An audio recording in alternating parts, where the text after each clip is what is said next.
You'd like to find out how you can be a part of the program? Why don't you drop us a line? Address it to the Let's Talk program in care of Vaughan Radio, P.O. Box 195, Charlestown in Nevis. Or give us a call. Our numbers are 1-869-469-1616 and or 1700.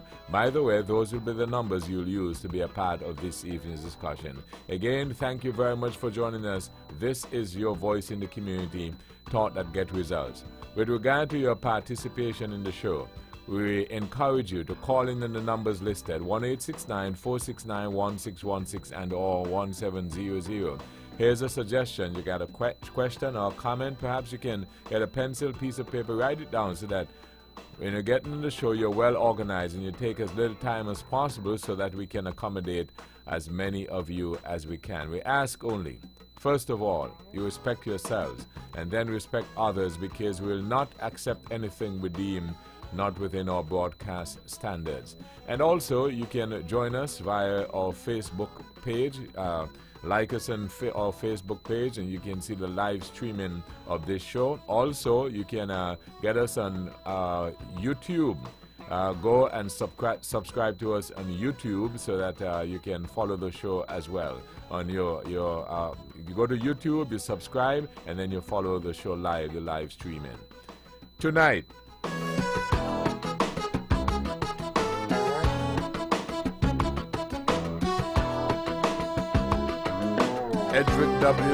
Edric W. Stanley, good evening. Good evening, Webbo. Good evening to my fellow panelists. Good evening to the people of St. Kitts, and more particularly, the gracious people of Nevis, those who will be listening to us on the World Wide Web, and those who will be viewing us on Facebook and YouTube. Webbo, of course, for quite some time we have not tackled some big issues, and you, of course, always had writers writing in, which is good. But now that we have gotten the ship sailing into international waters, quite a number of people are vying to get on the ship. I think you now should set the bar where we must determine exactly how and when and whom get on the ship that we have built over the past 30 years. Like I said, we have not tackled any of the big issues in recent months. The National Health Insurance, I know that that is something ongoing, and I'm hoping that our nation and those who will be putting the document together will get it right. It is an awesome task. It is not a small issue. Cricket, and of course, the Isthmus, not of Panama, but the Isthmus of St. Kitts Nevis. Those are some of the big issues. The monkey problem that we are having, that has been plaguing us for the longest while. And therefore, those of us who have been schooled in certain disciplines, myself in the field of insurance, and Honorable Spencer Brand, of course, in field of construction, and the Honorable Spencer Brand, good evening. Good evening, Weber, and good evening to my colleagues around the table. Let me say a very pleasant good evening to all those who are listening and viewing to us at this moment. I want to say to those who are in our various hospitals throughout St. Kitts and Nevis, and to those who are seeking medical attention overseas, that I hope and pray that they will be up and about pretty soon. To those families who are in mourning tonight, I want to take this opportunity to offer my sincere condolences, and I just trust and hope that they would be able to remember their loved one with fond memories. I also want to say, Weber, to those who are celebrating tonight, whether it's a birthday, a wedding anniversary, or some accomplishment in their life, I hope that they would have a wonderful evening tonight. Weber, I am indeed delighted to be here tonight, and thank you so much once again for the invitation. Conrad Nile Liebert, good evening. Good evening, Rebel, and once again I say pleasant good evening also to your staff here at Vaughan Radio, to everyone in tune to the program, my friends in Toronto and in the US. I say pleasant good evening. Rebel, once again we gather to discuss the issues affecting the people. I'm not sure which one is the bigger one, the bigger ones, but I think they're all, is worthwhile to be discussed as we always do. And of course, that's one of the things that I enjoy daily, coming here and putting issues affecting the people on the table and having various opinions on the matter.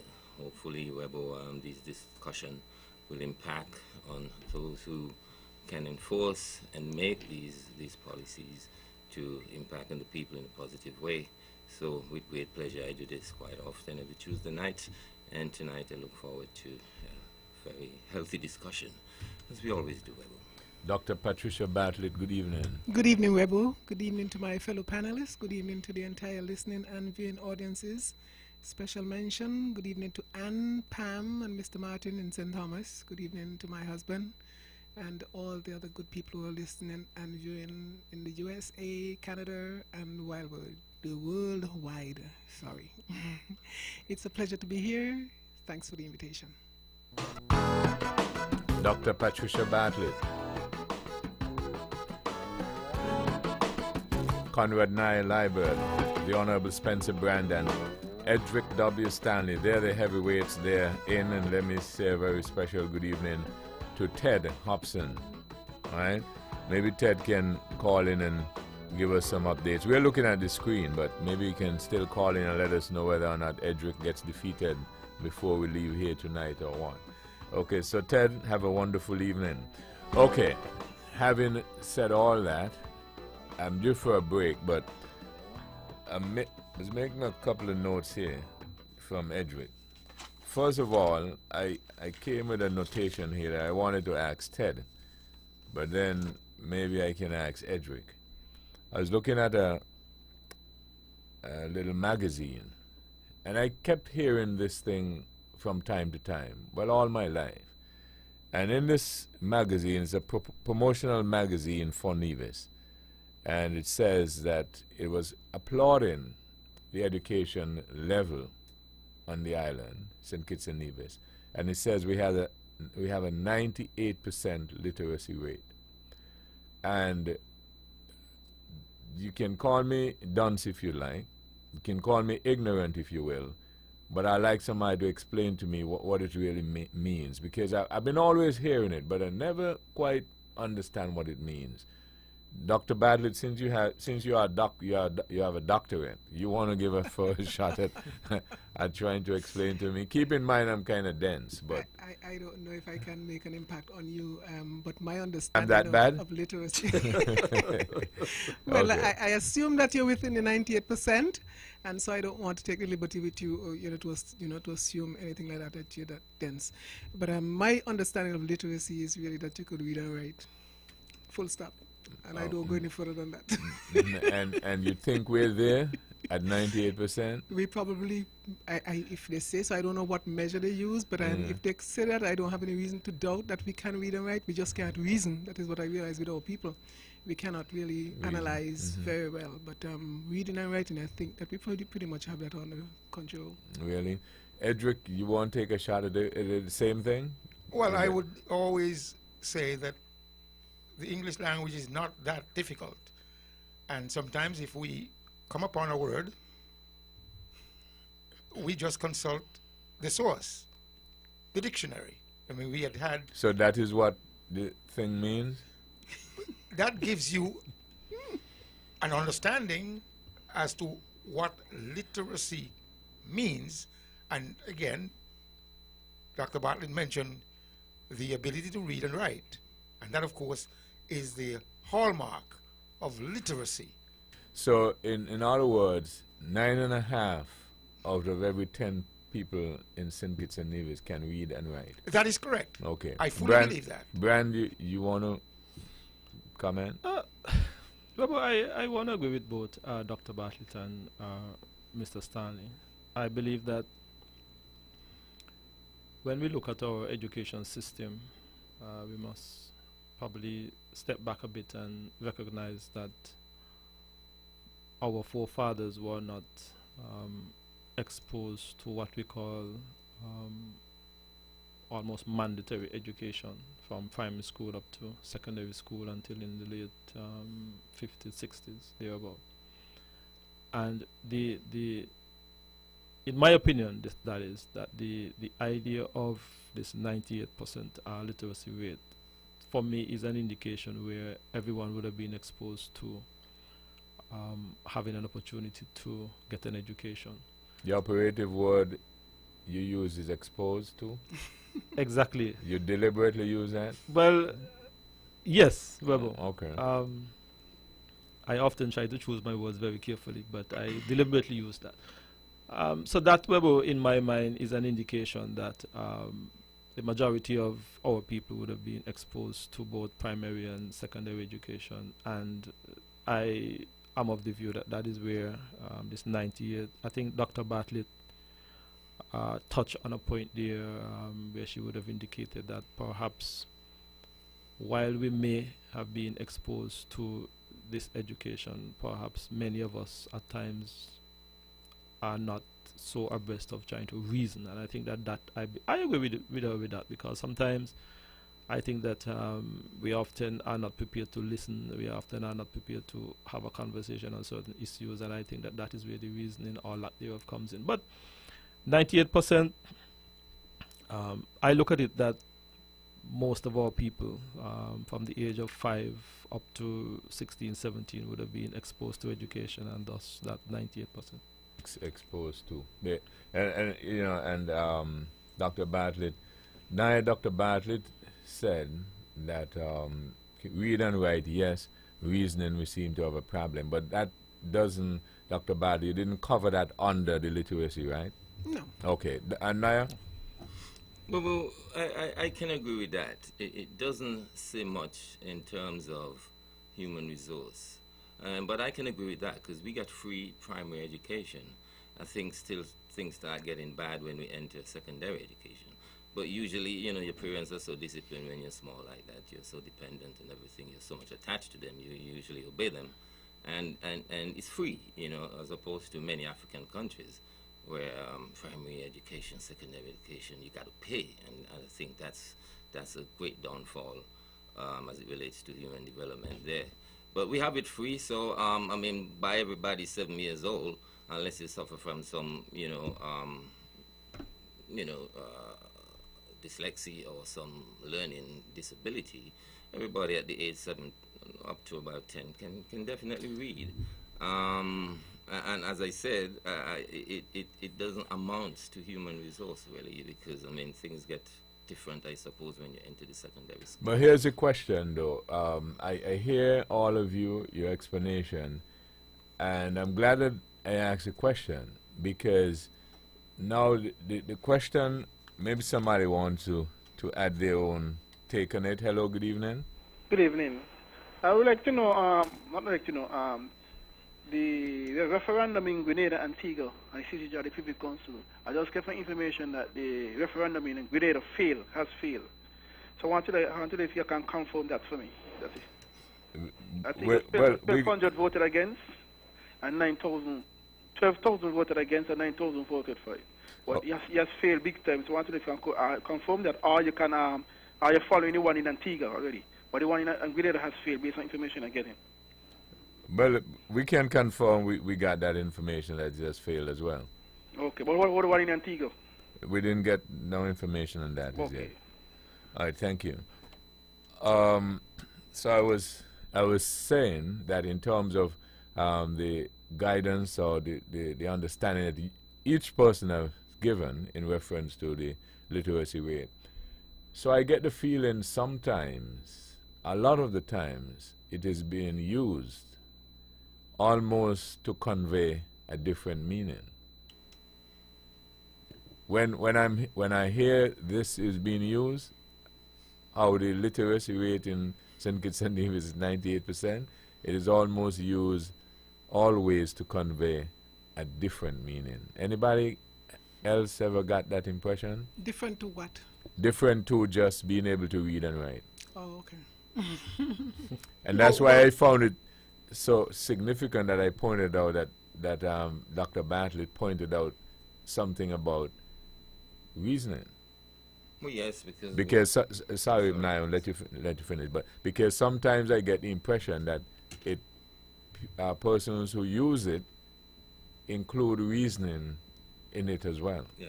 Yes. Naya, go ahead. Well, of course, but they always reflect on that, even with the big issues, you know, even with the higher purchase systems that various corporate, you know, TDC and the others, not speaking bad of them, but that also, you know, come into play the fact that, yes, you can read and write, but how much do you understand what you're on about in terms of the contract and the ins and outs of it? Even in politics, they often use that, expect the people at times to understand the ins and outs of the Constitution, the implications, and so forth. Yeah, so I think it's been overused, and for other reasons more than to establish the fact that the people can read and write. Yeah, but I don't know who measure these things. I don't know what standard they use, really. I know in some places you have standardized tests that you have to pass in order to be able to prove certain things, like your IQ and stuff like that. As it relates to a literacy rate, I do not know what measure it is that they use. And I'm hoping that they don't use the measure that Brand was, you know, defined literacy to mean in that you just have to be exposed to it, because if indeed we are just exposed to it and we think we're just going to absorb it by osmosis or whatever, I don't think I necessarily want to accept that version of what literacy really means. And also I may want to add that I am hoping that they're doing constant assessment, because I've heard this figure for as long as I can remember, and I know the society has changed significantly over the past few decades, and some of the behavior that we're experiencing, you wonder whether or not it cannot be linked with person's ability to no, I'm very serious about it. Let me take this, Dr. Bartlett. I'll get back to you. Good evening. Thank you for holding. Good night, Webber, and the panel.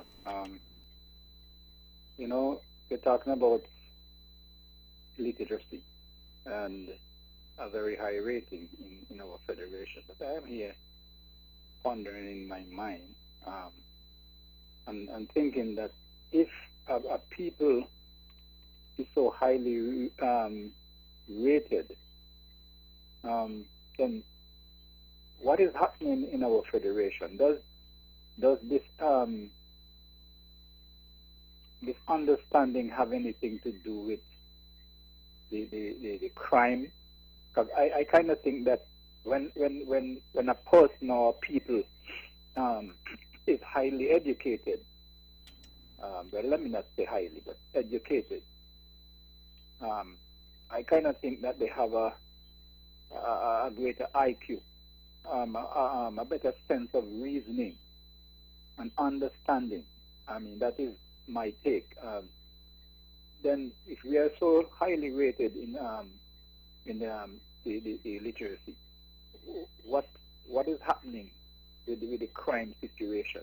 Caller, might I ask you? Are we thinking? Does it have anything to do with morality and so forth? Caller, might I ask you a question? Yes, go ahead. So, in essence, are you suggesting that when you hear the term or the reference used, how highly literate we are, yeah, you begin to think about how educated we are, and how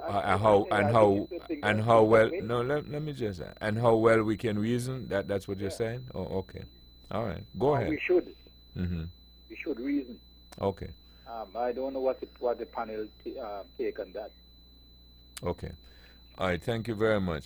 You see, Dr. Bartlett, that's exactly where I was going, and that's an example there, because I said I was getting the feeling that when people were using the term, either intentional or not, but people were, you know, taking away something as different, and see that caller added in, and I asked him specifically, he said, well, I'm thinking that they mean we're so well educated and we can reason so well and so on and so forth.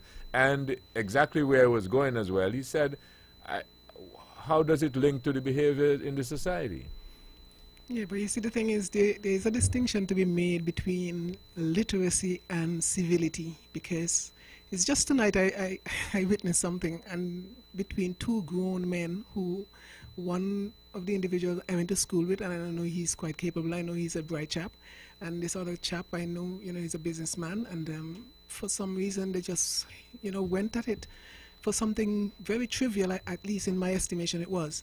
And I had to pull the guys aside and I said, no, you don't behave like this. I mean, why is it you're escalating this thing? It doesn't need that. And then after a few minutes of them being apart, they came back and one came back to, and he apologized and, and I'm hoping that I said, we have to leave it there, But people, for some reason, we have been losing civility. The more people are exposed or, if we're going to accept, Brand's, interpretation of what, literacy mean, if we're exposing more people, of course, we expect them to behave more civilly. Okay, Dr. Battle, let me just take this. I'll get back to you. Thank you for holding. Good evening. Yes, sir. Do any of you guys have you got Wi-Fi there at the studio? Do you have Wi-Fi at the studio? Yes, we do. Okay, good. You guys should work with your iPad or your cell phones and Google it.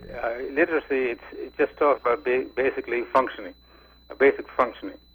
By what I read. By what I read, and also at 1.5, at 98.5, that it's 1.5 illiteracy if you reverse that number. And out of 65,000 people, that's supposed to be 975 people that maybe can function. So that we don't know right now whether or not that means, someone mentioned earlier, the people who may have disabilities and they can't function. But out of 65,000 people, 1.5% are non-functioning, which is 975 people. And I don't want to read all the definitions that Google is bringing me, but someone can take this out from while they're talking and just Google it. Yeah, but I think what we're trying to zero in on, though, is not so much the exact definition of it, which I think we all appreciate, can agree on, but it is the interpretation, the understanding of it, and what people think it means. Well, yeah, I think you kind of mentioned it the last caller, but maybe sometimes people, when they throw out these terms, they don't give the full meaning, and so we are left, like you said, we're left speculating as to what they're trying to imply. And the gentleman said just now, maybe it's trying to imply that everybody's supposed to be bright and can function, or has a moral capability, which is two different things altogether. I think, and then Pat was saying just now, being exposed to it is not enough. It's being able to technically read and write and be able to understand simple sentences in a technical sense. But how they're throwing it out there, maybe we have to ask the source, what do they mean? Okay. All right, thank you very much. Well, let me, based on what the caller just said, let me ask this question. Reading and writing, does it automatically include some degree of comprehension?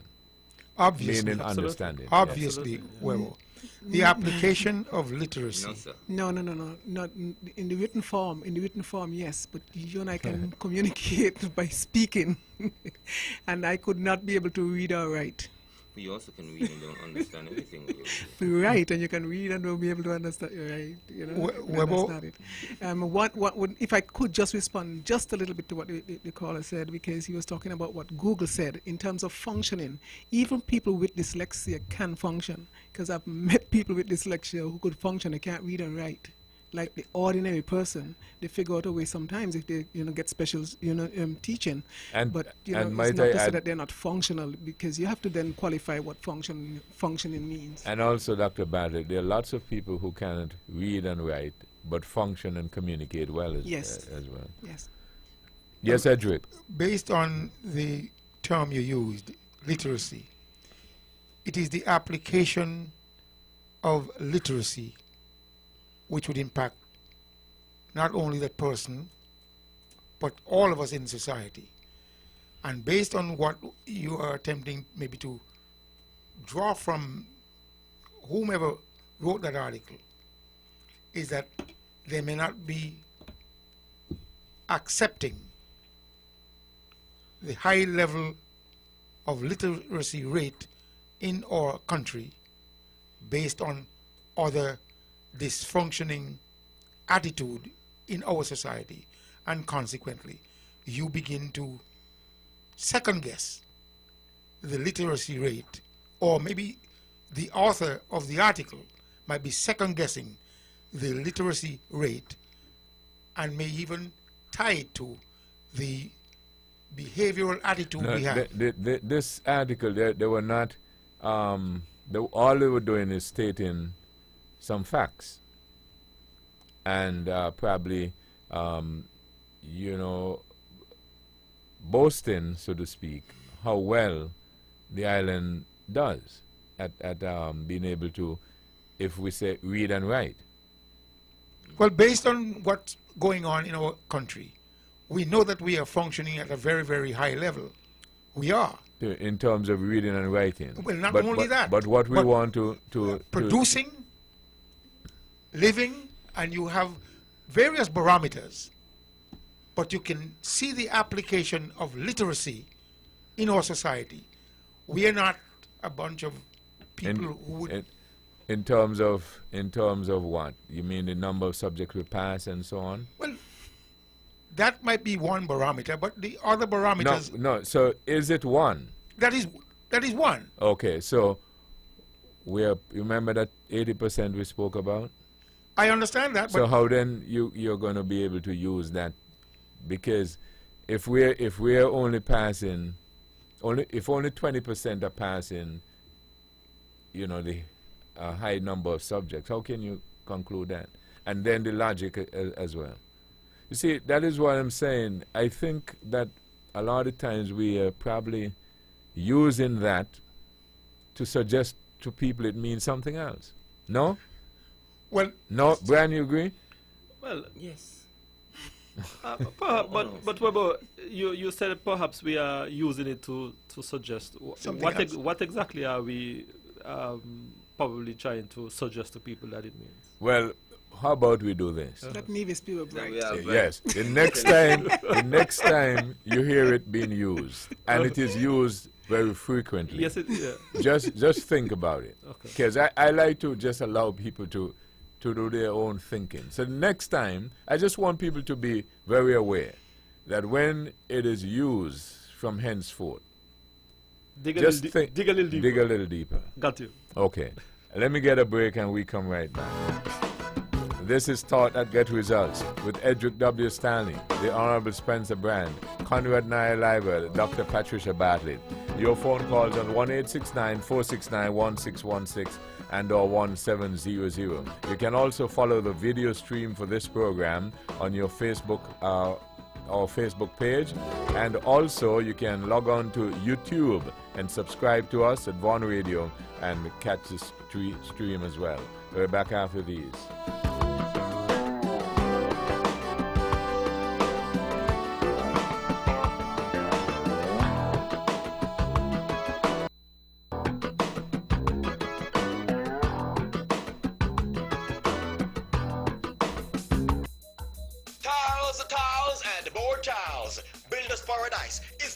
Supplier of tiles. Tiles from as little as $3.95. Tile cement, 50-pound bag from as little as $37.44. And oh, don't forget to check out their Saturday sale for even better discounts. Visit them today at C.A. Paul Southwell Industrial Site, St. Kitts, or call them at 466-4938. Builders Paradise, where your island dreams begin. Island Roofing and Hardware Limited, located next to the Mondo Truck on Long Point Road, Nevis, specializes in the manufacture of 24-gauge pre-painted Galvalume roof sheets and the sale of tropical green hat lumber. They offer the traditional corrugated roof design for residential buildings along with the U-panel design for commercial buildings. Their roof sheets measure 42 inches in width and are manufactured on site and can be cut to whatever length you desire, thus eliminating the need for joining your roof sheets. Their aluminum-based roofing sheets, which are available at an affordable price of only $14 per foot, are of the highest quality. Their opening hours are Monday to Friday from 8 a.m. to 4 p.m. daily. For more information, call 664-2441 or 664-2959. Island Roofing and Hardware Limited, meeting your complete roofing needs by providing quality products at affordable prices. Oh, and vibrate. The whole Caribbean must shake. 860 AM, the powerhouse. Back in this episode of Thought That Get Results with Dr. Patricia Bartlett, Conrad Nye Liburd, the Honorable Spencer Brand, Edric W. Stanley, and your participation on 1-869-469-1616 and or 1700. You can also join us for the live video stream on our Facebook page. Like us on Facebook, and also you can go to YouTube and subscribe to us at Vaughan Radio and follow the video stream as well. Now, Edric, I'm going to get to you so that you can get your big issues in. But another note that I have here, and the caller previously had mentioned it, the CCJ, the referendum that they had in Grenada, so that they can make the CCJ their final court of justice, has again failed. What is that suggesting again? Because, you know, the proponents of it and people who think that we should go that way, or the islands, all the islands. But here again, they failed again in Grenada. What do you make of it, Edric? It's that our people don't trust one another. And that... Should they? We should, okay. But it doesn't come without a price. And it doesn't come just accidental. It means that it is something that has to be worked upon to the degree where we begin to understand each other, why we behave a certain way, and ultimately why truth, fact, and ultimately justice should not prevail. So if that is you, and so you think that's one of the main reasons right. why it continues to fail. Well, let me ask this: if you were to say to our people, we're going to have the CCJ, however, we will appoint judges who are from England, the United States, and so on. The same way as, for instance, you may have these days, the way they play cricket, you have a St. Kitts Nevis team, but it might be comprised of people from everywhere else except St. Kitts and Nevis. However, we still rally behind the team. So if they were to do it that way, that you have the Caribbean Court of Justice, but you were to stack it with people from Privy Council, people who have experience there, and Supreme Court people in the United States and so on, you think then we will vote yes? Not necessarily. So the thing is that if you were to run clean water into a muddy stream, how eventually you get clarity? Because here in our all society, we will have in my scenario is just the name. We have the name, but and you said the issue was trust one another. True. And so what I did, I took out the one another, right, and I stack it with other. True, but ultimately we still have the people, a vast majority of people who, based on opinion, based on feeling, based on attitude, customs, historical background, as the case might be, might have a larger impact on these who are coming into our society to participate in our criminal justice system. And consequently, you might get the same mistrust. But if it were to be sent outside, the case were to be sent outside, where we have only the case going outside, where those people who would be adjudicating on that particular matter are from outside. So the entire system. We would more trust that system than to bring them into our system where they could be compromised. And that's where the mistrust begins. Okay. Brand? Stanley, you really believe that? Sure, I do. There are people who have come... So Mr. Brand, I get by that a sarcastic question. You don't agree with Mr. Stanley? No, okay, so what do you think? What do you think might be the issues why they still can't get it? It is not often I just disagree with Mr. Stanley, but I want to suggest, Weber, that one of the issues that I think that we face in probably these islands is a sense of fear, more fear than anything else. I believe that our people would have done what they needed to do to rise to these high levels of position and prominent position as it regards to our judiciary system. But there seems to be just some fear about the end game, and including trusting one another. Well, I believe perhaps that may be a part of the fear. So factor. then Mr. Stanley is right. No. But I ask him, Weber, if he really believes that. I mean, even though that there may be some trust, but to me it's more on the side of fear than anything else. Mr. Brand, let me tell you, you have heard this term. You don't trust those lawyers downtown. Why?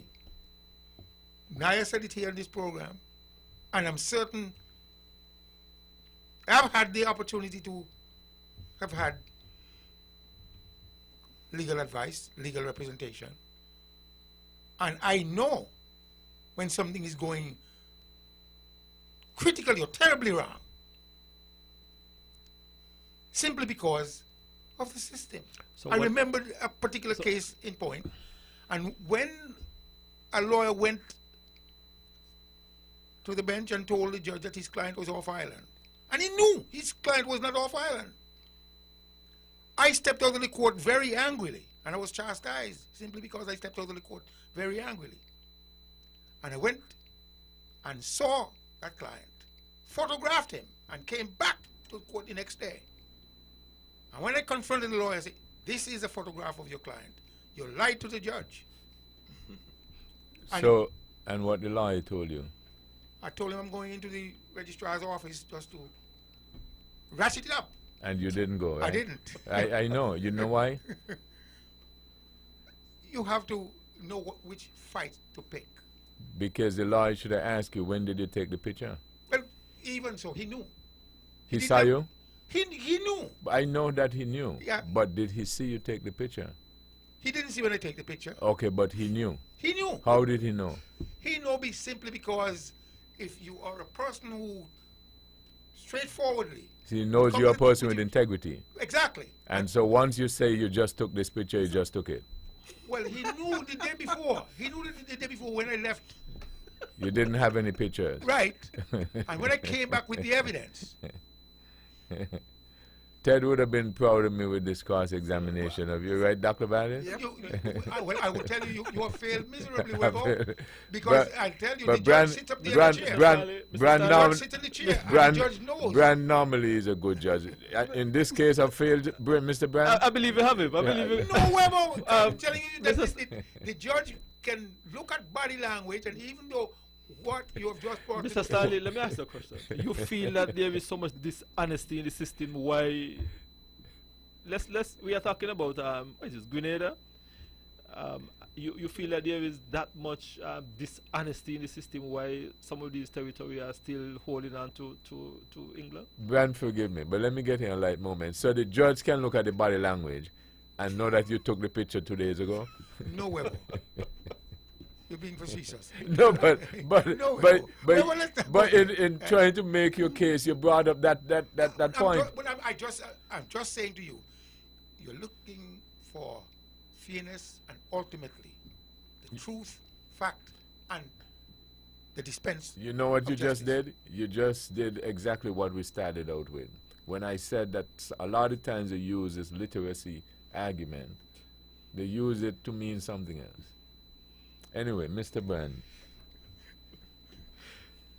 I'm curious with Mr. Stanley. So what is your view then, Mr. Brand, of why our people are continuing, as in the case that we just heard, to reject the CCJ? Mr. Stanley says trust. What do you say? I say it's fear. Fear. Fear of what? Fear that there seem to be certain equity in the system that may not be comfortable with. There just seem to be some fear from my point of view. But you agree it translates into trust, right? Perhaps, but Okay. I want to hold on to the word fear. Okay, I got you. Naya. Webo, how I look at it from an angle of because the referendum involved the people, and to be quite honest with you, I think there should be a decolonization process in the Caribbean, as it was in South America, because everything from England is good to us, and it remained good, and we haven't really teach our people that it can be otherwise, you know.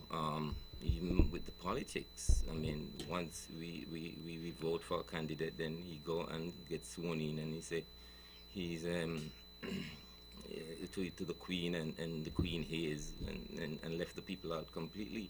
So we tend to always, and unless we work on it, it's going to remain that there is something out there that is better than ours. We just fail to see good in ourselves on that level, and we got to practice to see good before we actually start seeing good, you know. Things won't be perfect along the way.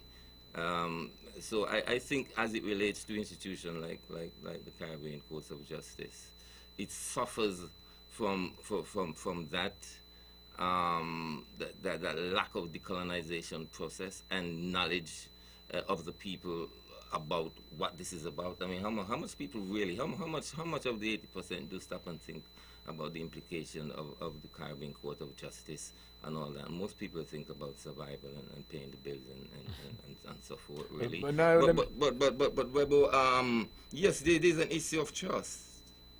There is an issue of trust. Yeah, but I want to ask you, but what Mr. Stanley says is interesting, because he's saying that the area is toxic. Because if you bring the people here, he won't trust the system if you bring them here. But if you send the case there, to those same people that you would have brought here, then he would trust the system. Well, let's talk about what you said. You said the people need to be decolonized. Well, what does that? Can you break it down for me? What do you mean? Beg your pardon? Well, it simply means, Webo, that we got to realize that, yes, we've been colonized by England, but it's not everything that is sent from England or is practiced in England, or the political system practiced in England, is good for us. You know, the laws that England is handing down is good for us. Even though we practice, yes, the common law. I mean, over all these many years, we can see people and judges who have gathered the experience. But the truth is, though, the CCJ does not suggest that the law is different to what they use in the other areas, correct? Correct. That's correct. So then to put that sort of argument as if it's different Can't hold water. is cannot hold water, right? No, you can't hold water. I'm lost there, Webo, please. Can you No, go back? You say I bring an argument to say it's different. What? No. You're saying that, let me put it this way. I got the impression that you seem to be suggesting that signing on to the CCJ somehow is going to have a different system and belief and laws than what they use in England or elsewhere. No, I'm not saying that, Webo. I'm saying there are things that the people really should be aware of. I mean, people have to be prompt with the CCJ thing, you know. Well, the question I'm asking, how much of the 80% really stop to think about case being here as opposed to being sent to England, really, you know? I mean, we might hear it in the wind when there's a political issue taking place. But how much of the masses are truly aware of the implications of the CCC as it relates to Caribbean people, as it relates to Caribbean? So what are the implications you're speaking about? Well, the implication is to acknowledge the fact that we got to practice amongst ourselves. We got to develop the jurisprudence of the court. You cannot, I mean, we've been sent away from England. England is telling you to go all the time. Yeah, I mean, at what point? And I've made this point, especially as it relates to political issues. Let me just get this. I'll come right back to you. Thank you for holding. Good evening. Good night, Mr. Robert. Yes, could you? Yes, go ahead, please. Good night to your panelists too. I'm listening. Well, I noticed tonight Mr. Stanley distinctly made mention of truth and facts, but I'll move on from there. You know, Naya said something a while ago. He used the word colonization. But it goes further than back than that. It's slavery. And we are juggling with the word. We are juggling with the word trust. And why we don't trust each other. Well, from what I have read and what I understand, is that slavery really has something to do with this. You know, why? You notice you're saying that you don't trust me and I don't trust you. Well, let us remember what happened in slavery. You had the house slave, and he felt that he was better off than the field slave. Then even amongst the field slaves, and these things were taught to them by the colonizers, you know, by the people who took them and put them in slavery. Even amongst the field slaves now, you had the slave who would report, and the rebellious slave, the one who wasn't going to just take orders just like that. And so, right there, you see, you have a mistrust amongst yourself, amongst the black people. And that was implanted into them by the Europeans. And so, this mistrust that we are talking about, it didn't just happen in a vacuum, you know. It's thousands of years, these things were taught to us. And so that it's very, very difficult now for me to trust you or you. But caller, could I ask you a question? Yes, go ahead. It was taught to us thousands of years ago. Yes. But none of us were there, right? We're not talking about whether we were there because none of us went to right. Went to so China. the point that I'm making is this. Go ahead. The point that I'm making is this. Thousands of years ago, we could not read either. Correct? Go ahead. But we read very well now. Yes, go ahead. And we don't give an excuse that we can't read now because thousands of years ago we cannot read. Yeah, but Weber, you saying we can read now is also making the point, you know? Because we can read now, we read of that history. I see. We read of that history. I got you. I'm saying, but we are not able to get beyond it. It's very difficult, Weber. Okay. I see where you're coming from, but I'm just pointing out why it is. I got you. I'm just pointing out why it is. You see, for so long, that was taught to us. It's engraved in us. But I'm not only talking about that it being taught to us. I'm talking about we carried out the acts too. We carried out the acts where the one in the house, he acts as though he's better than the one in the field. Then what you think is going to happen? The one in the field is going to resent him. And then even amongst those in the field now, I'm saying, if there was one who, I don't know whether I should say, stubborn or sensible enough to say, look, I'm not just going to take up with this thing and try to rebel. You even had his own brother there. If you see what I'm saying. Who would report on him? I see what you're saying. So you see now, and that went on for so long, because we keep talking over years and years now, why black people don't trust each other. Okay, quickly, caller, before you go. Can I ask you a question? You know of a group of people called the Jews? Good. I believe I know more about them than almost anybody else. Okay. So do you know of a term called the Holocaust? All those are nonsense, but go ahead. No, okay. Because I will tell you here now, Webo, that who they call in the Jews, they're Europeans. They're from England, Germany, Poland, Belgium, and all those places. They're not from the Middle East. No, but I lived in Crown Heights. Benjamin Netanyahu and me live in Crown Heights together. I know a lot about the Jews. Okay, all right. And who they call in Jews, they're Europeans. Okay.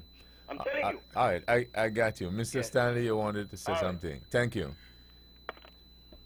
Well, this problem of mistrust has begun from the time of Adam, Cain and Abel.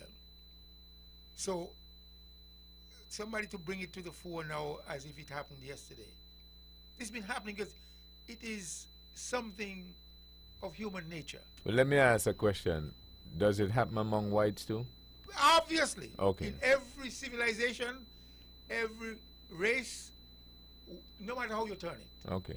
In Africa, one black group had to run from the other, else they would be eaten.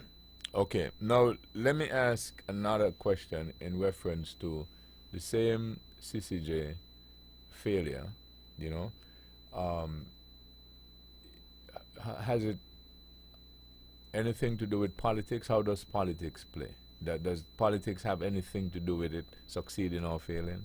Because I realize that going into the referendum today, they were suggesting that the opposition in Grenada was campaigning heavily and asking the people to vote no. So I'm asking, do you think politics has a large part to play? It is inseparable, because the proponents of the argument and the opponents of the argument recognize that there is a political card to play, and it is based on numbers. And if I oppose it and I win, I could somewhat tacitly say, these are my numbers and these are my people. They have listened to me. So also the other side would say. So politics and the process, they're inseparable. Okay. So we got a couple of big issues or reasons why it might be failing. One is trust, you said. We perhaps don't trust one another, feel comfortable. The other one is the politics of it. Depending on which side is in government at the time, probably might support it, and the other side might oppose it. And then you're saying then they can perhaps take that and get maybe political clout from it. Okay, any other points? We don't have to even go very far. We could look at the situation in St. Kitts and Nevis with reference to Clause 113 here in Nevis. And we know some people agreed with it, depending on which side they're on and when. And the ball plays all the time. It's a game of numbers. It's a game of influence. And depending on who has the most influence, the most firepower, and ultimately, those who truly can make their case will always win. So a tactical move would be then, if let's say you have a political party, and you and Naya, and well, I can't add Brand because Brand is already elsewhere, and Dr. Bartlett. And let's say that you run for the next election and you were to get, let's say, 65% of the vote. Maybe it might be a wise idea now to have a referendum and put that on the table.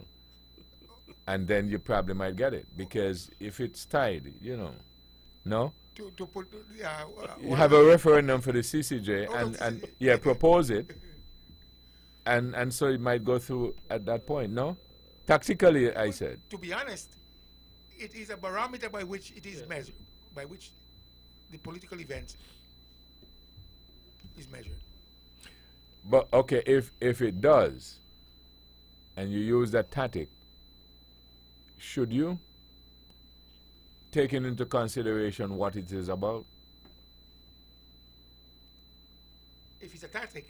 Yeah, I'm saying that if you have this party, and maybe if I say it long enough and often enough, maybe you will do, right? So if you were to form this party with you and Naya and Dr. Bartlett, and then you were to win the next election with a 65% share of the vote, then you can tactically, within 6 months, have a referendum for us to be, the CCJ to be our final court of justice, right? Not necessarily. No, what I'm saying is that you're saying that the clout that you have have the numbers. You have the numbers. Thank you, Mr. Brand. So, you know, you might well get through from a tactical standpoint. But Webo, after you have arrived with that victory of vote, or that margin of victory, your concept of accepting or embracing the CCJ might change, and as a result, Stanley just want to change his own argument, but no, I'm just telling you. Webo, what you were just proposing is just summarizing, in essence, what Stanley's position was. I don't understand why you want to change midstream. No, but Dr. Badley, to be fair, I could see why he wants to change it, because he's realistic. Because he's realistic. That's what they do all the time. Good. I mean, how come they can't see it that way? You arrive at a particular bridge and you cross when you arrive. And some people don't make certain decisions until they arrive at that bridge. Good evening, thank you. I'm very sorry, please call back. Okay, I think. Good evening, thank you for holding. Yeah, good evening again. Mr. Howard? Yes. I don't know if you notice one trend of thought that is coming out of this discussion. But what I am seeing again, you notice that Mr. Stanley just said again there that politics is playing into it as well. Right? Yes. And I am going to say again, it has to do with the people that colonize us. And if you notice, what you're seeing here again is... Caller, just hold a bit. I think you have your radio on pretty loudly. So yeah. Let me turn it on a bit.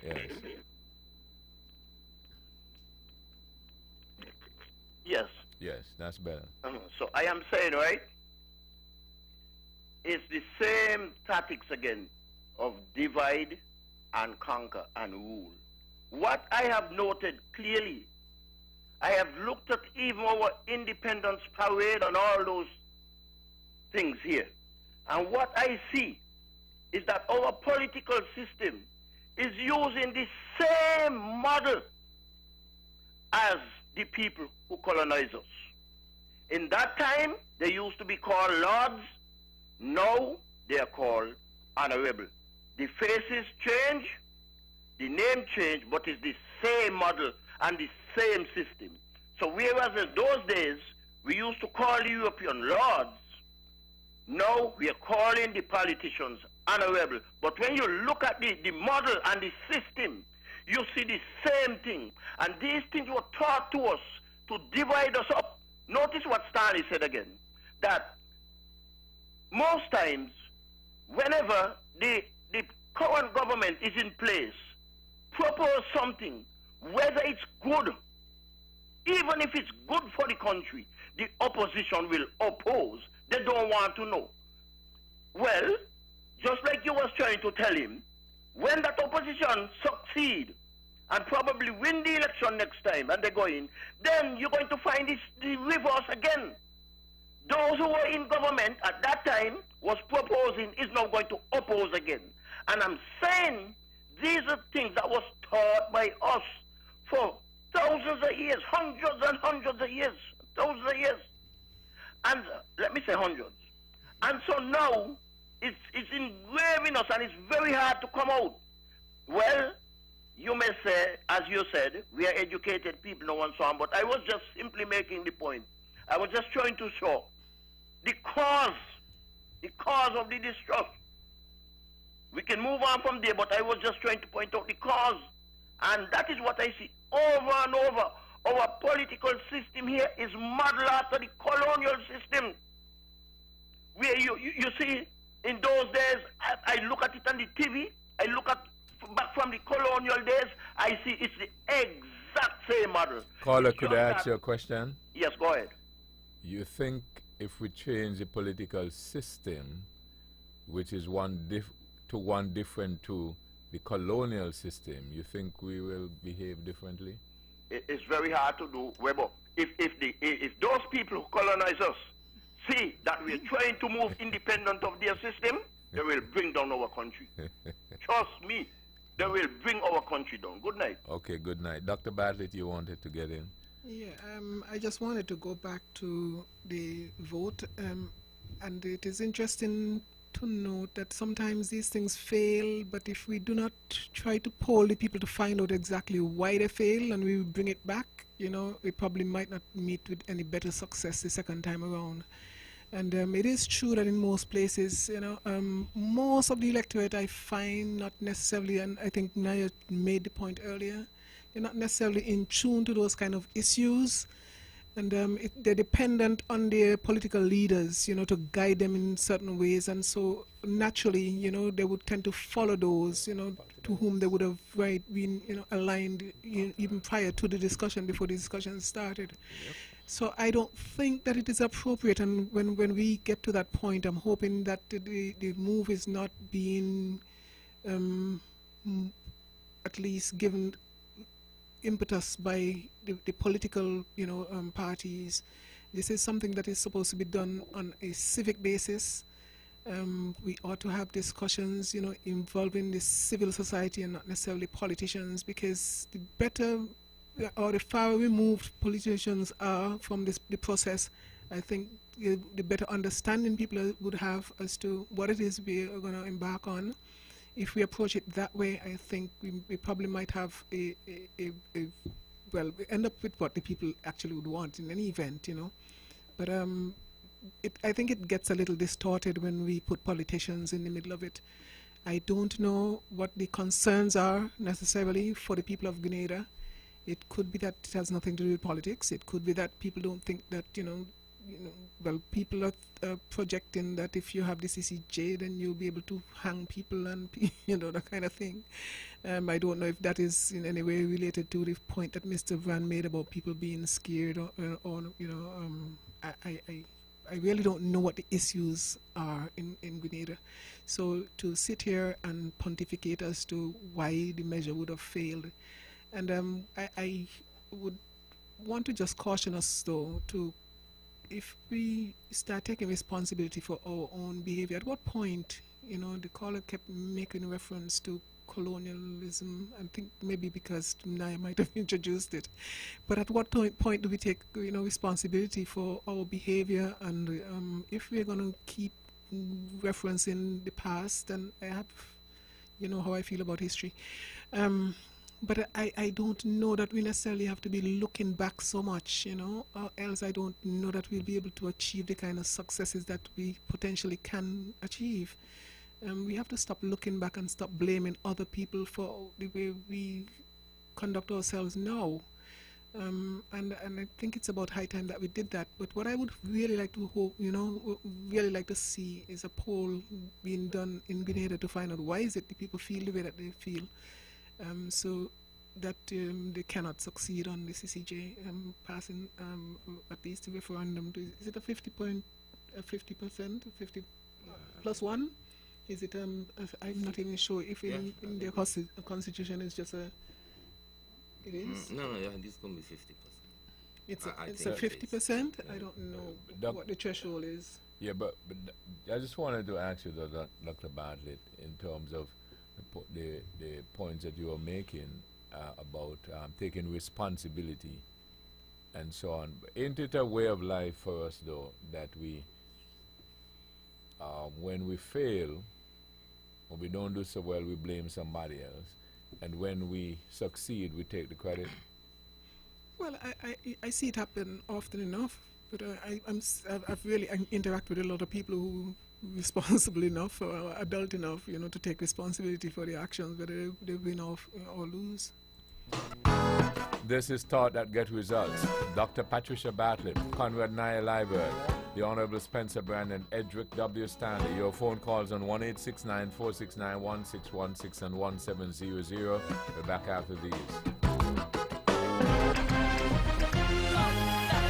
Just arriving at Builders Paradise. Brand new mirror bypass doors. Sizes include 4 feet, 5 feet, and 6 feet.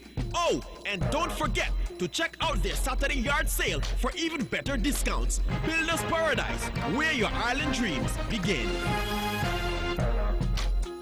Island Roofing and Hardware Limited, located next to the Mondo Truck on Long Point Road, Nevis, specializes in the manufacture of 24-gauge pre-painted Galvalume roof sheets and the sale of tropical green hat lumber. They offer the traditional corrugated roof design for residential buildings along with the U-panel design for commercial buildings. Their roof sheets measure 42 inches in width and are manufactured on site and can be cut to whatever length you desire, thus eliminating the need for joining your roof sheets. Their aluminum-based roofing sheets, which are available at an affordable price of only $14 per foot, are of the highest quality. Their opening hours are Monday to Friday from 8 a.m. to 4 p.m. daily.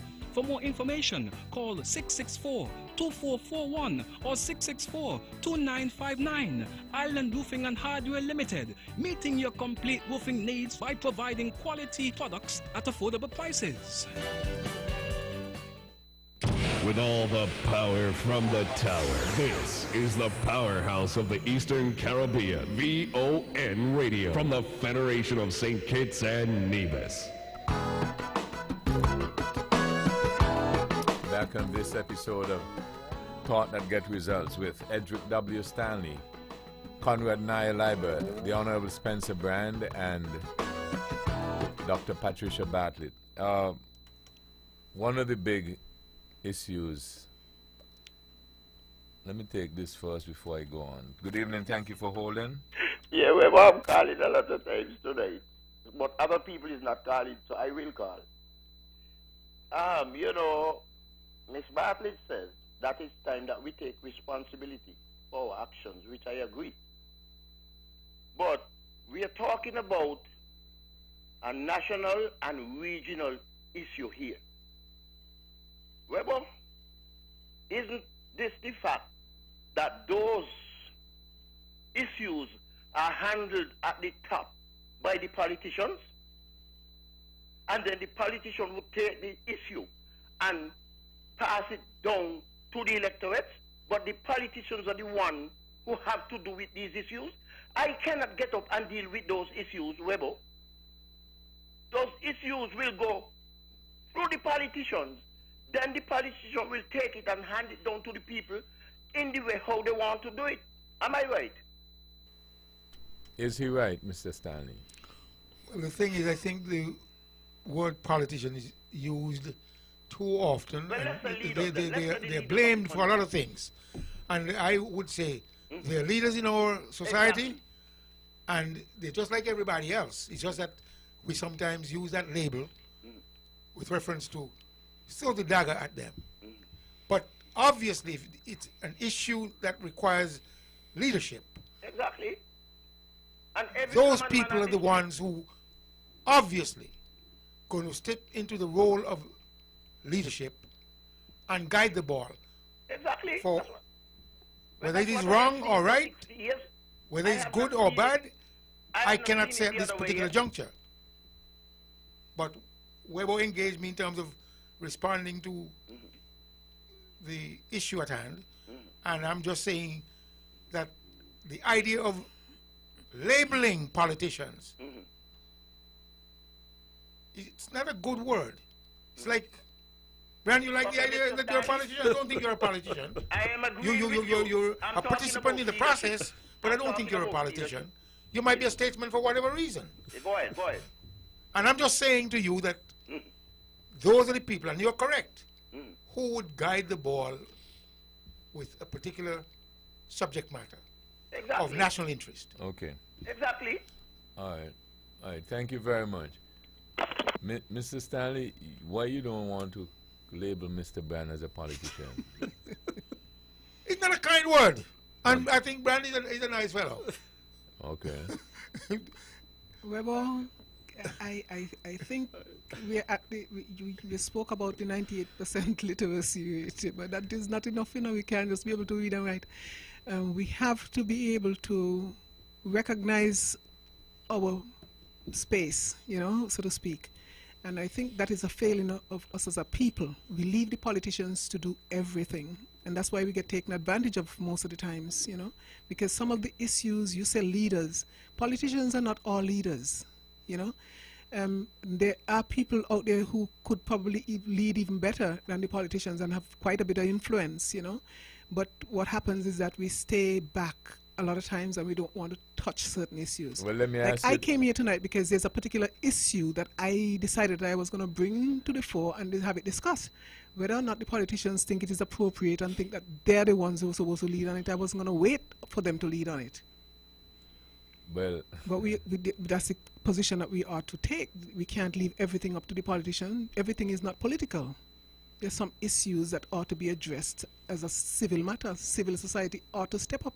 And that is why if civil society does not step up and play its role, politicians going to play the role for everybody. But let me ask you this. Not all politicians are leaders. That's correct? That's what you said? Right. Okay. So there are a lot of us who also are leaders, but we don't step to the fore. Right. That's what you said? Yes. Well, by the very nature of you not stepping to the fore, does it not suggest that you're not a leader? Well, Because leaders lead, no? Yes, leaders lead. Potential is the word. There you go. Well, potential is the word. We have a lot of potential leaders there, but for one reason or the other. Well, I give you a light moment. A number of years ago, the West Indies team wasn't doing so well, and they still are not. So a fellow passionately and angrily said to me that what they need to do, Webber, is we have a lot of future players. And what they need to do is drop these fellas here and play those guys, the future players, them. And I said to him, you know, the problem is that those future players are for the future. So you have to continue with the present players until then. He said, oh, I now realize. So these potential leaders, right, who are potential leaders, who won't come to the fore.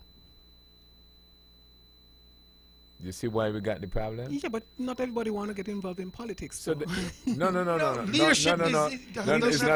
politics. It's the issue. The issue. It's the yes, issue. Right, but that is just it. It's the issue, and that's why I said, as individuals, we ought to be able to take control of issues and move with them. And if you wait on the don't, politicians, and right? if you don't, you're not a leader. You're not a leader. Right.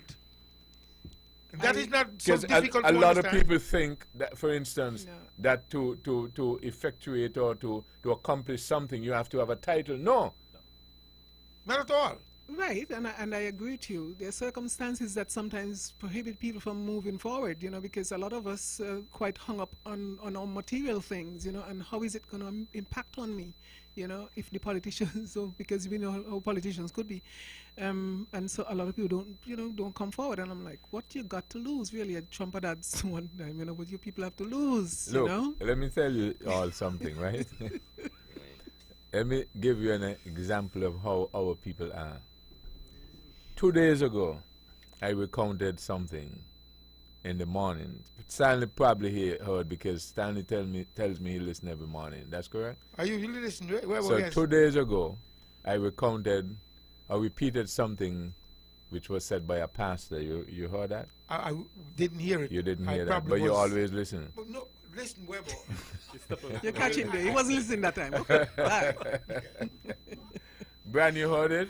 No, Webber, I don't. It looked like no, but turn the radio up loudly so I could hear the news, because this is my station. I caught you like how I caught a fella the other day. When That's all right. I asked him if he was listening, and he told me no. When I cross-examined him, he said, "Well, only for a short time." Yeah. Anyway, I was recounting something that a pastor said on Sunday. And what happened was the pastor passionately and dexterously, articulately, right, said, stop running behind people. Right? And he explained why. Stop running behind people. Yeah, stop running behind people. Yes. And he explained why. And I added my signature to it as well, to let him know I stop running behind people too. I don't know when last I get so much feedback from people. Sending things to my phone and amen and so on. You know what that tells me? If you strike at exactly what people are feeling, they'll work with you. In the background. They will respond. Yeah, but this is what I'm saying. So, but you got to lead.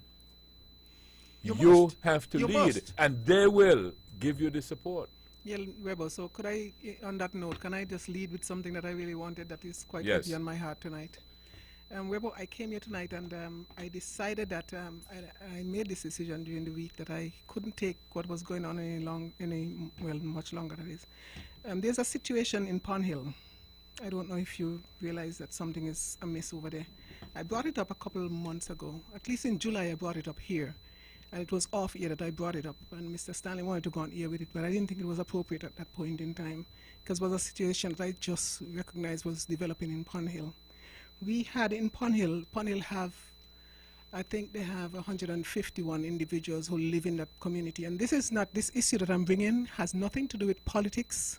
So I want the politicians just to take it easy. Don't watch me bad. Dr. Badi, I'm going to interrupt you. Maybe this person is adding on want to comment on the conversation, but I'll let you continue with that. Good evening. Thank you for holding. Yes, Weber. Concerning this CCJ, the idea is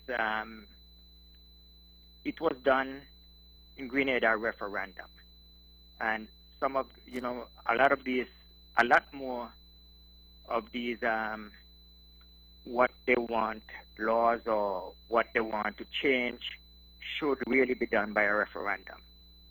And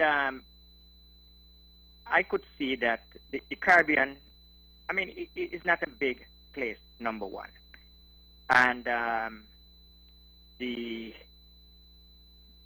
those persons who are going to make a decision might know if Weber have a case, they know Weber is Nevis.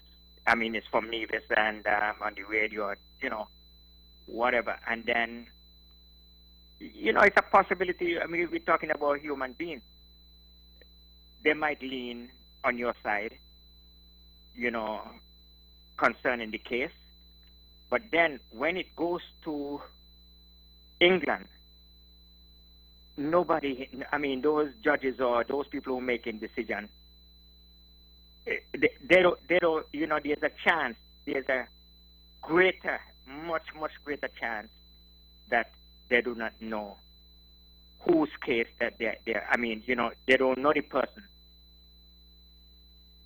in the case that they're trying. So that's why, probably most of the people are leaning towards having their cases, tried in England instead of the Caribbean. Thank you for hearing me out. In essence, you agree with Mr. Stanley might be a trust issue then? Yes. Okay. All right. Thank you very much. Dr. Bartlett. Yes, as I was saying, in July, I recognize in Pond Hill area that we had 5 deaths in July in Pond Hill area. Now, the national death rate that is including St. Kitts Nevis is 7.1 deaths per every 1,000 individuals. And that has been so since 2010, and it has held steady. Before that, it used to be at 8 point something, and it went down in 2010 to 7, right about 7.1. And it has held steady for the last 7-8 years. Now, when this happened in July, and I recognized that you had 5 people who died there, I said to someone, I was sensitizing the person. I said, something is amiss in this area, because if you have 5 individuals in a population of 151, then it means that essentially it works out to be, I did the maths before, it's no complicated algorithm doing it, it's just a simple maths thing. So if you have 5, and it went on, right? Over, right. Yeah. Anyway, so I'll get, yes, Stanley. Yes, Stanley. So, 33%. So anyway, so nothing was, anyway, it continued from July, and up to this point now, we have 8 deaths associated with that area. Still too high. So 8 of 151, that would give you 5.3 over 100. That is equivalent to 5.3 over 100. So it means that essentially in that area we have 53 deaths per every 1,000, whereas the national average is 7.1 for every 1,000. So it is almost about 8 times what the national average is for any population. So we have a problem in that area. The life expectancy in St. Kitts Nevis is for women, I think it's 78, I think it's about 78.4 or 78, yeah, 78.4, and for men it's 73.5. Of these individuals of whom I would have just made reference to who would have died in that area over that period of time, I don't think not even one made it to 78 as for the women, or 73 for men. So all of them would have died prematurely, if you want to put it that way. What is alarming to me, though, is that of those deaths, 5 of them seem to have been sudden deaths, or people who would have not been in the hospital with any protracted period of time, with any ailment for any, So I think it's about time that we did a study in that area. I've called on someone before who is in authority to do something about it. I don't know that anything has been done. I want, though, and this is because I'm a concerned citizen. I might not be a part of the movement, but I'm a concerned citizen, and so I am concerned about the people in that area. And I want to make a recommendation tonight to the people of Coal Hill. I would ask you, beseech you all, to start talking to your neighbors to find out what is going on. If you have not done your annual medical exam, like most of us can't afford to, I suggest that you go and get it done as soon as possible and find out what risk. I am not here trying to suggest what the risk might be. I am not looking at the risk factors. I haven't gotten to that yet. I am still in the process of just gathering the information as I see it, because for me, for a population to have a risk that high of dying, more so than any other individual or any other population or subpopulation, it is quite unfair to the people there, for whatever the cause is. I don't know, and I don't know whether it is something in the ear, I don't know if everybody eat from the same mango tree, I don't know what the circumstances have been, but we need to find out what it is. And so I would ask the people in Coal Hill to start, Pond Hill, to start talking to your neighbors. I would recommend, if I were in your neighborhood, I would recommend that you have a town hall meeting and invite your area representative, so that you all can, talk to him and let him, know of your concerns. If you're not yet concerned, I think it's time for you to wake up and get concerned. Wake up and find out that something is amiss in your neighborhood, and I do not know what it is, but we need to find out what it is. Okay? I think that the least that you all are owed in that area, because I know if had it been in Brown Hill, I would be demanding that a study be done, an epidemiologist be put on this case to find out exactly what is going on in your neighborhood. And do not accept from anybody any explanation about coincidence. That is not how coincidences work. It is no coincidence that you have a death rate in your neighborhood 8 times, almost 8 times that of the national average. So do not accept those explanations, okay? And I think that I rest my case there for now. Dr. Patricia Bartlett, Conrad Nye Liebert, the Honorable Spencer Brand and Edric W. Stanley. We'll be back after these. For a place you can go to and relax and enjoy a healthy meal, check out Island Life Vegetarian Food and Juice Bar, located at Pinny's Industrial Site below the supply office. They are open Monday to Friday from 10 a.m. to 5 p.m. They offer you healthy, delicious, nutritious food on a menu that boasts Ital food, sandwiches, burgers, roti, puddings, and much more. They have a wide variety of freshly squeezed fruit and vegetable juices and smoothies that includes beet, carrot, pumpkin, tamarind, star apple, and sarsaparilla, and much more. Contact them today at 660-5318 or 668-3107. When VON vibrates, the whole Caribbean must shake. 860 AM, the Powerhouse. Back in this episode, Thought That Get Results. Dr. Patricia Bartlett, Conrad Nye Library, the Honorable Spencer Brand, Edric W. Stanley. Your phone calls on 1-869-469-1616 and 1700. You can also follow us on YouTube, subscribe to us at Vaughan Radio, and also on our Facebook page. Edric, I promised that I would bring in one of your international stories.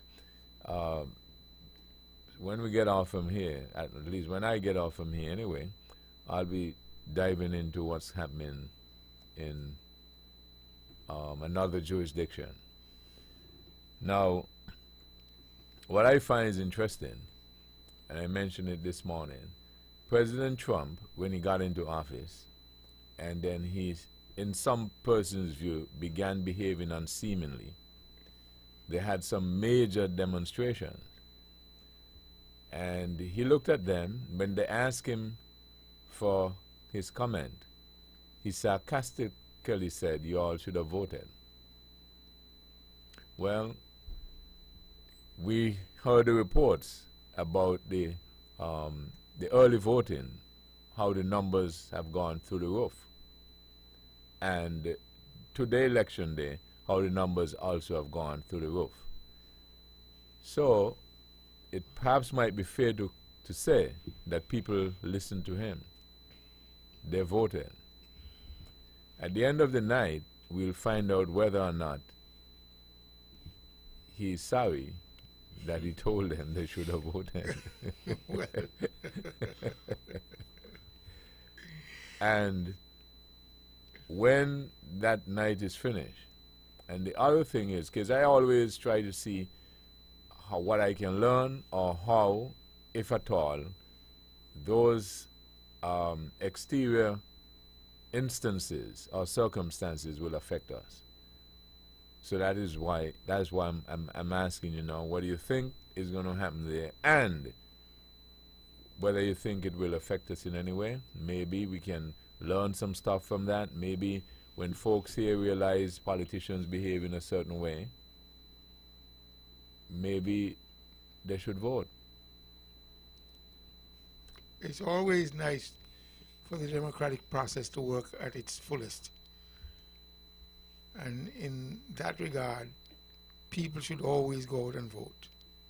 You vote for whomever you want, but be part of the process. Staying and not participating is not the best remedy. They interviewed a gentleman who was in the line. He said he was there for 3 hours.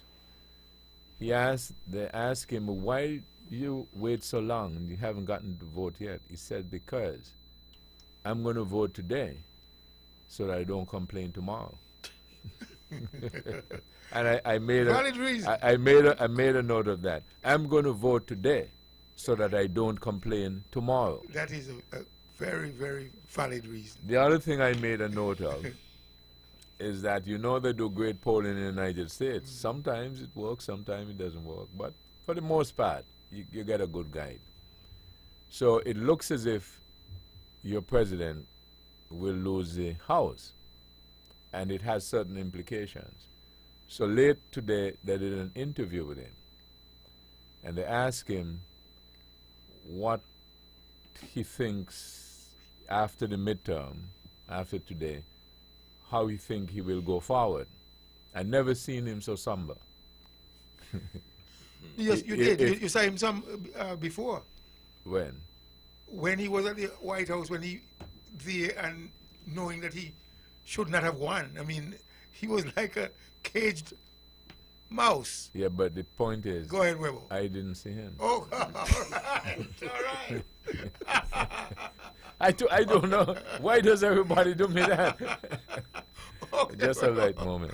Right. So they ask him if there's anything he thinks he might change, you know, the way he operates going forward after the midterm. He said, well, you know, maybe my tone. But then again, you know, I had to do it. I had to do it, but I think maybe I'll have to change that. Right? You know what that told me? That if for some reason you can always keep them in that, as you say, cage, maybe we'll get better service. You see how humble they normally get before they get elected? And then after they get elected, how you want to call them, they don't answer you because you think you're begging them something, and so on and so forth. Maybe if we could find a way. Brandon, you have to defend your colleagues. I'm listening.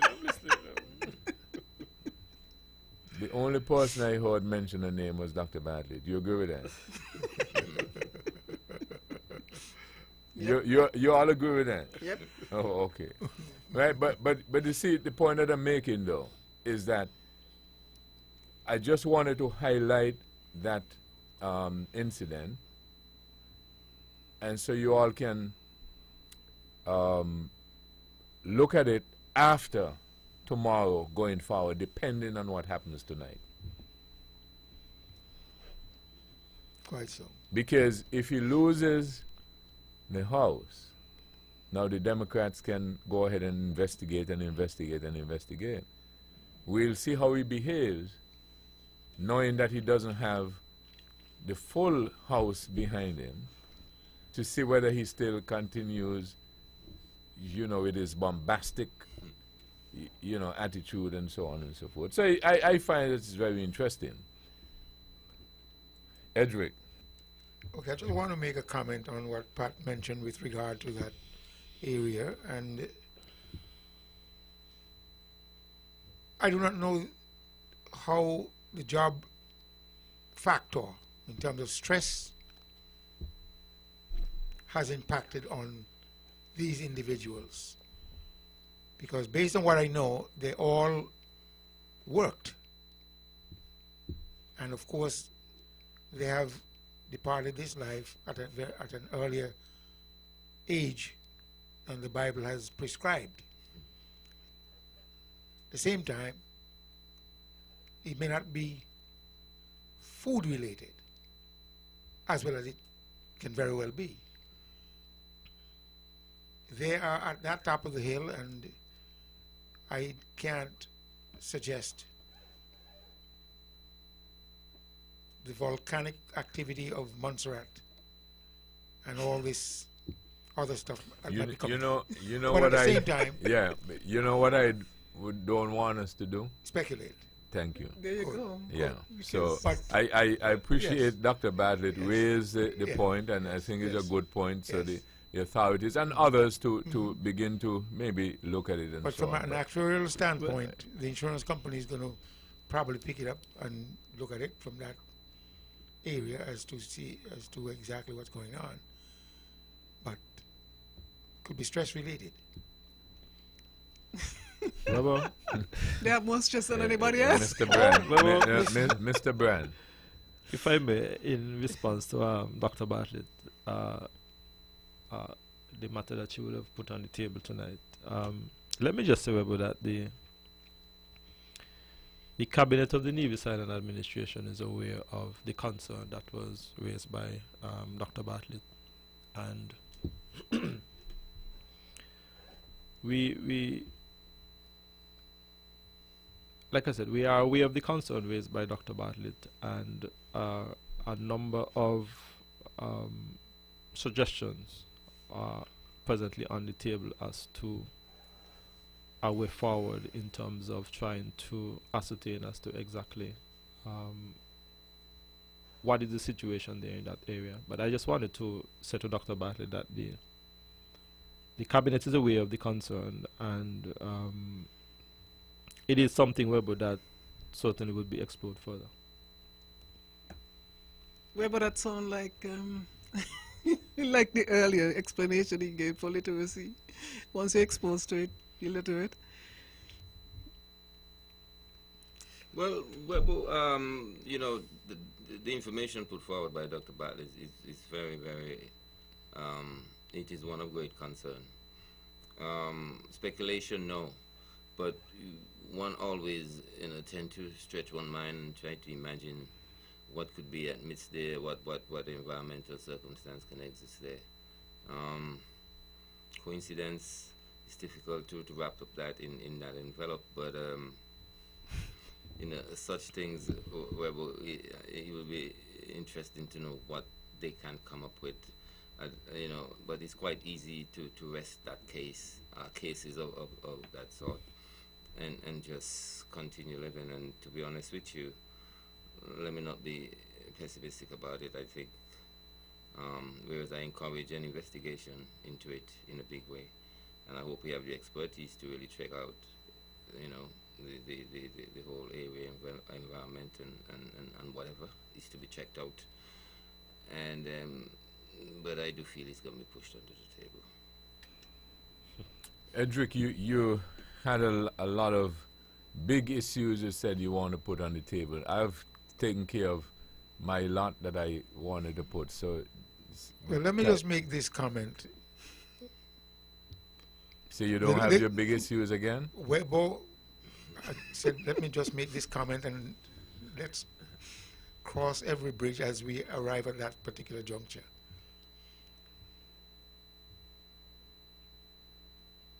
John F. Kennedy made this famous quote, "Ask not what your country can do for you, but what you can do for your country." In that regard, I believe it's an obligation to every able body within St. Kitts Nevis to find something gainfully to do, to be gainfully employed with reference to earning a living. And those who wait for us to accumulate and for them to come and take, it is terribly wrong. Again, that famous quote from John F. Kennedy is quite impactful. I order things and people would ask me, well, did you get duty-free concession? I said, no. I don't think it is in my place to go and ask for duty-free concession. I want to pay my own way. And I think everybody who feels like me would actually can embrace that quote. Ask not what your country can do for you, but what you can do for your country. Let us begin to harness our resources and begin to pull ourselves up by our own bootstraps. So when I hear people who would come and say, well, the government should do this, the government should do that, I am appalled. If you are physically, emotionally, and probably mentally handicapped, then you should be given a leg up. But those people who are in fact terrorizing our community, they don't need a leg up. And the attitude we have is that we are tight-lipped regarding some who wait until we have accumulated, and they only come to take. And thus, some people can label them that they're not lazy, but I know they're lazy. And in that regard, let us begin to talk, say whom they are, identify them, and let us try and find a way to change their attitude. I brought up in this program last week the idea of an institute to begin to work on the minds of the young ones. And Wednesday, following Wednesday after the program, I met a gentleman in the supermarket and he said, "Who are you?" I said, "I'm Edric Stanley." He said, "Who are you?" I said, "I'm Edric Stanley." He said, No. I know that you have a name and I know that's your name. But who are you?" So I asked him, "What are you driving at?" He said, "Well, I want to think that you are a government personnel. I said, no. Just hold, Mr. Stanley. The second time he asked you, so you should have said Edric W. Stanley. Good evening. Thank you for holding. Good evening, Weber, and good evening to your panel here. I just listened to your conversation. I just have something I want to bring to the general public, and I want to say thank you to someone who did a good favor for us. Now, first of all, I must say, I'm David Joseph at Northern, and I sort of help keep clean the bath stream, which is an asset to us, to our tourism department. But lately we found out that people are still, it didn't start lately, but people are still having the practice of dumping the stuff that they don't want at home, at the bath stream. And this week what we had was someone came and dumped some puppies at the bath stream. A number of puppies, about 6 or 8 of us. And they just put them there and they put some feed and so forth. Happily, I think the veterinarian, I don't know if Dr. Bass has any idea on this. I think they came and they collected. But I just want to appeal to the people of Nevis. If you have something that you don't want at home or you have an animal, please find some place to put it. Speak to people who can deal with it. It's down the bath stream where we are trying to develop and getting it for tourist people who are visiting. It's not the place to dump your personal stuff, nor your animal, nor anything like that, because it kind of hinders what we are trying to do, and it doesn't show good for the people who come to visit me. Thank you very much. All right, thank you. Mr. Stanley, go ahead. Yes, so eventually he said he is out of Canada. But I did mention last week that there's a program that the Prime Minister has implemented around some of the villages in St. Kitts, and it goes back to the idea of a behavioral system. And this gentleman said, well, I said we are looking for somebody who would be able to man a behavioral institute. And he said, I'm the man. Gave his card. I said, we don't want a criminologist, you know. We want somebody from that standpoint where we are able to get into the minds, and sure enough. But I understood he's been here for maybe 2 years. I had no idea. So when I sometimes come up with ideas, they are my own thoughts. And as a result, some people would attempt to poo-poo them. But they are meaningful, and I think these are contributions I'm trying to make to my society, to my country. And I'm not asking what my country can do for me, but I'm saying I'm trying to do something for my country. So the man gave you what? A card. What the card, man? And the card has on some International Institute for Behavioral. You don't know what it had on? I got the card in the car. I don't remember exactly what Don't remember. Yes. But in essence, what it said, not word for word, but what it said. He's more or less saying he is a behavioral scientist, so to speak. From where? From Canada, but he's from Grenada. And but he has met you, as a matter of fact. Yes? Yes, he has spoken with you.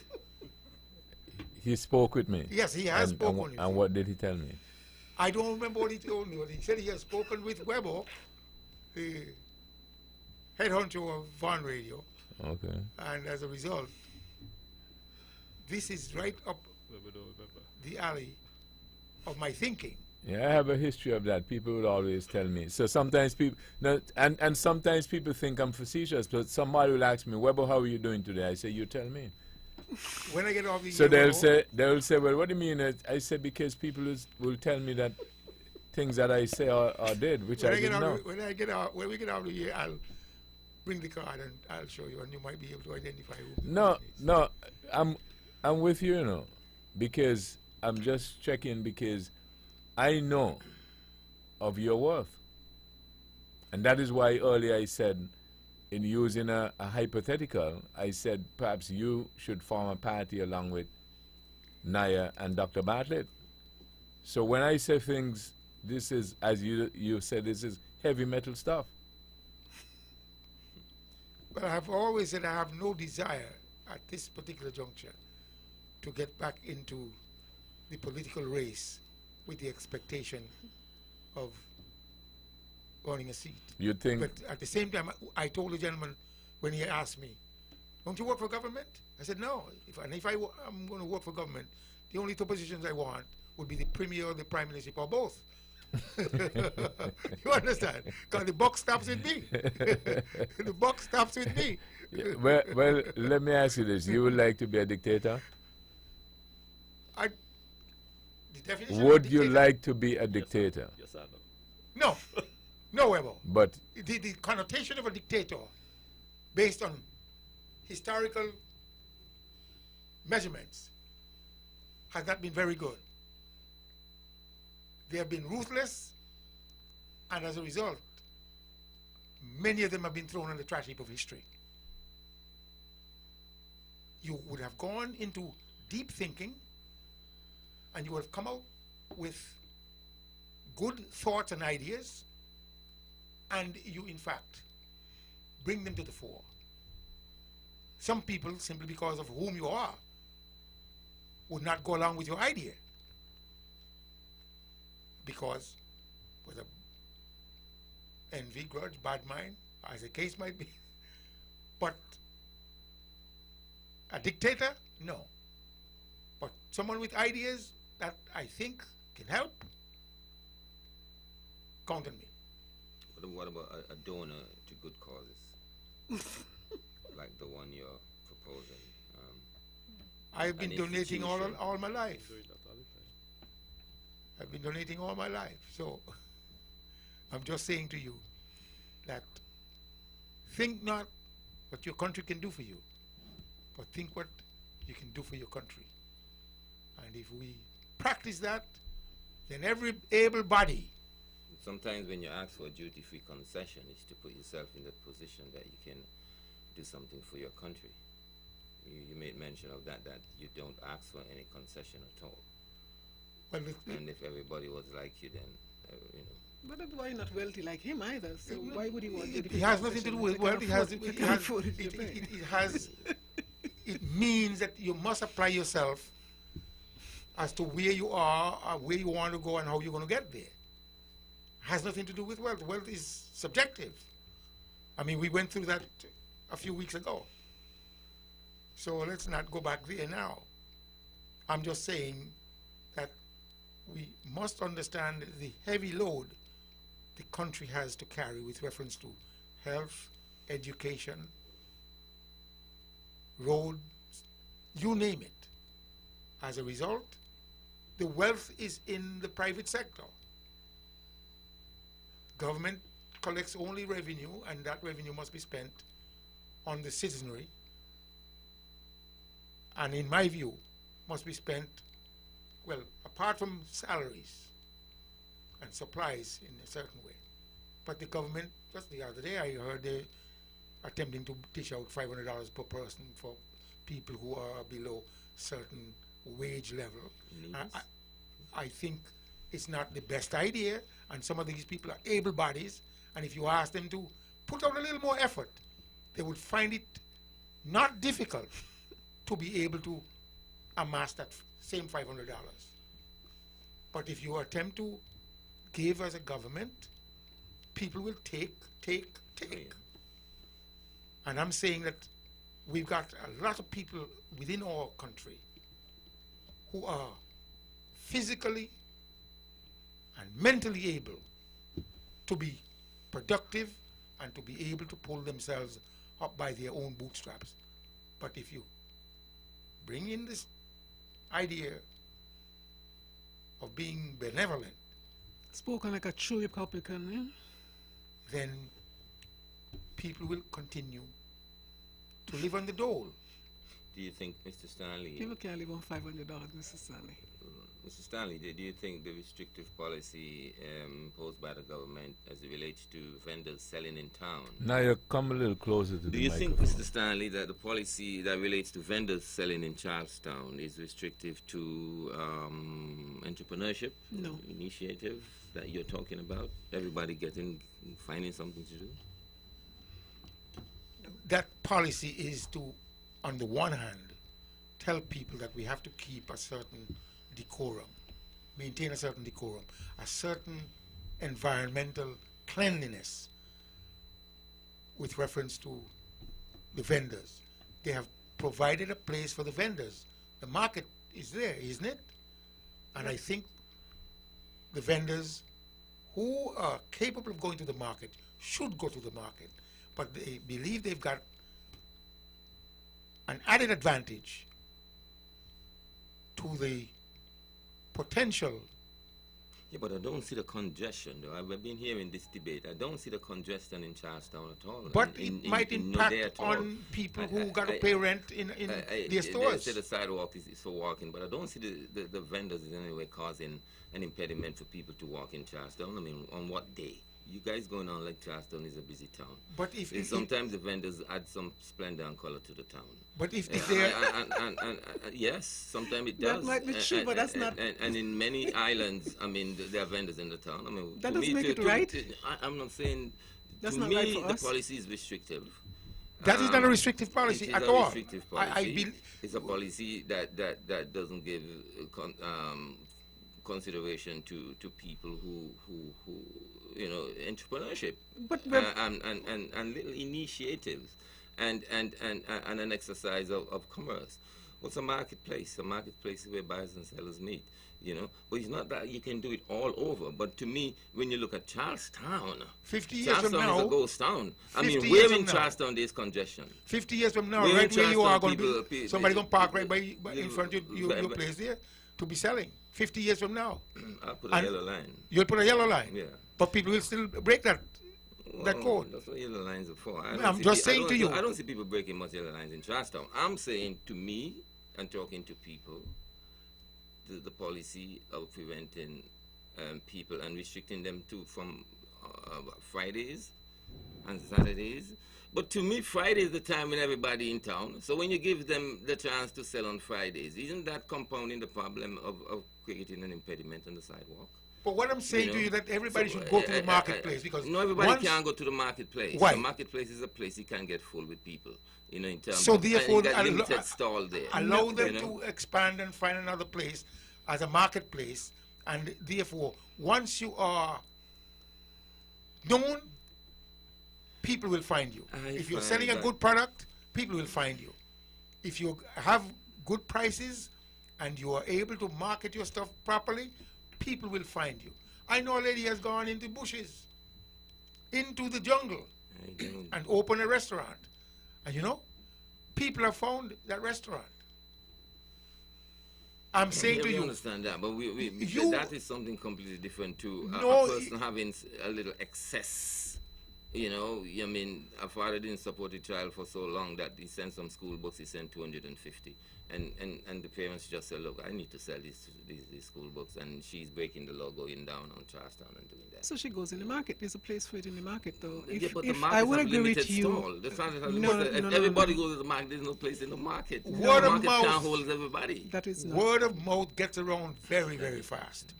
And if those books are there to be sold and that person taps into her neighbor, her friends. Let's not make it too difficult for the poor people to make ends meet. Let's not make it too difficult for the poor people to start something that may go somewhere, but to put food on the table.